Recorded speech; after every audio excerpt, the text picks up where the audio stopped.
Hi friends, welcome to Nani money vlogs. నిన్నటి వీడియోలో మనం కొలనుభారతి అమ్మవారిని అయితే చూసాం కదా. ఈరోజు వీడియోలో ఆ కొలనుభారతి టెంపుల్లోనే ఉన్న 7 శివలింగాలు 7 శివాలయాలు ఎలా ఉన్నాయో చూసేద్దాం రండి. కొలనుభారతి అమ్మవారి టెంపుల్లో నుంచి బయటికి రాగానే ఒక చెట్టు కింద ఈ నాగులమ్మ తల్లి అయితే ఉంటుందన్నమాట. ఇక్కడ ఎక్కువగా పాలతో అభిషేకం చేస్తారు. ఈ చెట్టు వెనకాలే నవగ్రహాలు కూడా ఉంటాయి. అక్కడ కనిపిస్తుంది కదా వైట్ కలర్లో, అదే నవగ్రహాల గుడి. నెక్స్ట్ శివాలయాలు అయితే చూసేద్దాం రండి. ఫస్ట్ ఎంట్రన్స్లోనే ఇలా వినాయకుడి గుడి అయితే ఉంటుందన్నమాట. ఇంకా నెక్స్ట్ ఇది వచ్చేసి ధ్వజస్తంభం. ధ్వజస్తంభం చాలా పెద్దగా ఉంటుంది. ధ్వజస్తంభం ముందే ఒక నందీశ్వరుడి విగ్రహం అయితే ఉంటుందన్నమాట. చాలా పెద్దగా ఉంటుంది. ఈ 7 శివాలయాలు కూడా గోల్డెన్ కలర్లోనే ఉంటాయి. రియల్ లుక్ అయితే గోల్డెన్ టెంపుల్ చూసినట్టే. ఇక్కడ కనిపించే నందీశ్వరుడు ఫస్ట్ శివాలయం ఏదైతే ఉంటుందో దానికి స్ట్రైట్గా ఉంటుంది. ఈ నందీశ్వరుడు వెనక పక్కన మనకి ధ్వజస్తంభం అయితే ఉంటుందన్నమాట. మనకి శ్రీశైలంలో నందీశ్వరుడు ఎలా ఉంటాడో ఇక్కడ నంది కూడా అలానే ఉంటుంది. స్టార్టింగ్లో ఉన్న శివాలయంలో అయితే పూజ చేస్తున్నారనమాట పూజారి గారు. ఇంకా గుడి చూసారా గోల్డెన్ కలర్లో ఎంత బాగుందో.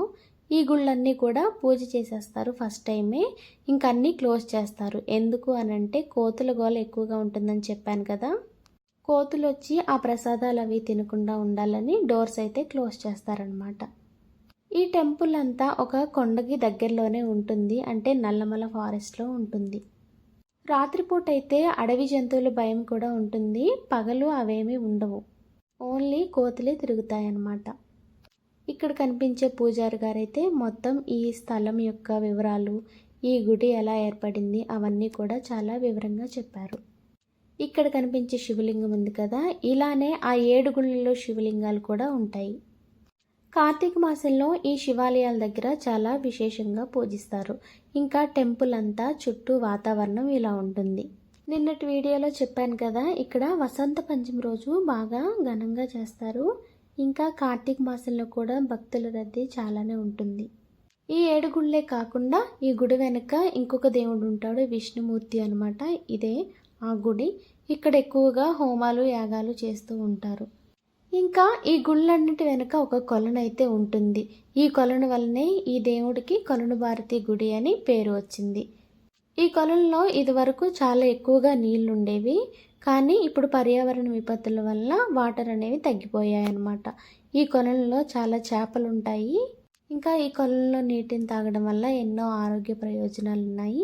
చదువు రాని వాళ్ళకి చదువు వస్తుందంట. ఇంకా మాటలు సరిగ్గా రాని వాళ్ళకు కూడా మాటలు బాగా వస్తాయంట. కొలను నిండా చాలా చేపలు అయితే ఉన్నాయి. ఇంకా ఈ కొలను దాటుకొని వెళ్ళిన తర్వాత ఒక అమ్మవారి విగ్రహం అయితే ఉంటుంది. ఆ విగ్రహం దగ్గర కూడా రోజు దీపారాధన అయితే చేస్తారు. ఇక్కడ కనిపిస్తుంది కదా అమ్మవారు, ఈవిడే. గుడికి వచ్చిన వాళ్ళందరూ ఈ గుడి వెనకాల అమ్మవారిని దర్శించుకోకుండా అయితే వెళ్ళరు.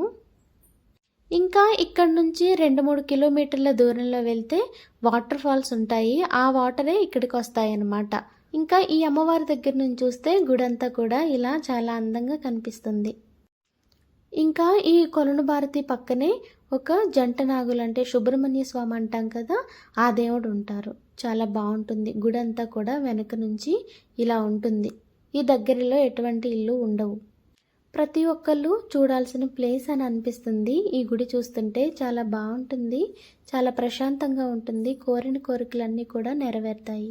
ఈ టెంపుల్లో అయితే పూజలు అవి చాలా బాగా జరిగాయి. ఇక్కడ దర్శనం అయిపోయిన తర్వాత మేము శ్రీశైలం అయితే వెళ్ళాము. ఇక్కడ నుంచి డైరెక్ట్గా అంటే ఆత్మకూరు నుంచి శ్రీశైలం వెళ్ళాము. మేము శ్రీశైలం ఎలా వెళ్ళాము, అక్కడ దర్శనం ఎలా జరిగింది అవన్నీ కూడా నెక్స్ట్ వీడియోలో అయితే అప్లోడ్ చేస్తాను. ఇంకా ఫైనల్గా ఇది ఈరోజు వీడియో అయితే. వీడియో మీకు నచ్చిందని అనుకుంటున్నాను. వీడియో నచ్చినట్టయితే ప్లీజ్ లైక్ చేయండి. కొత్తగా చూస్తున్న వాళ్ళైతే సబ్స్క్రైబ్ చేసుకోండి. వీడియో నచ్చితే మాత్రం మీ ఫ్రెండ్స్కి ఫ్యామిలీ మెంబర్స్కి షేర్ చేయటం మర్చిపోవద్దు. నెక్స్ట్ ఇంకో ఇంట్రెస్టింగ్ వీడియోతో అయితే మీ ముందుకు వస్తాను. బాయ్.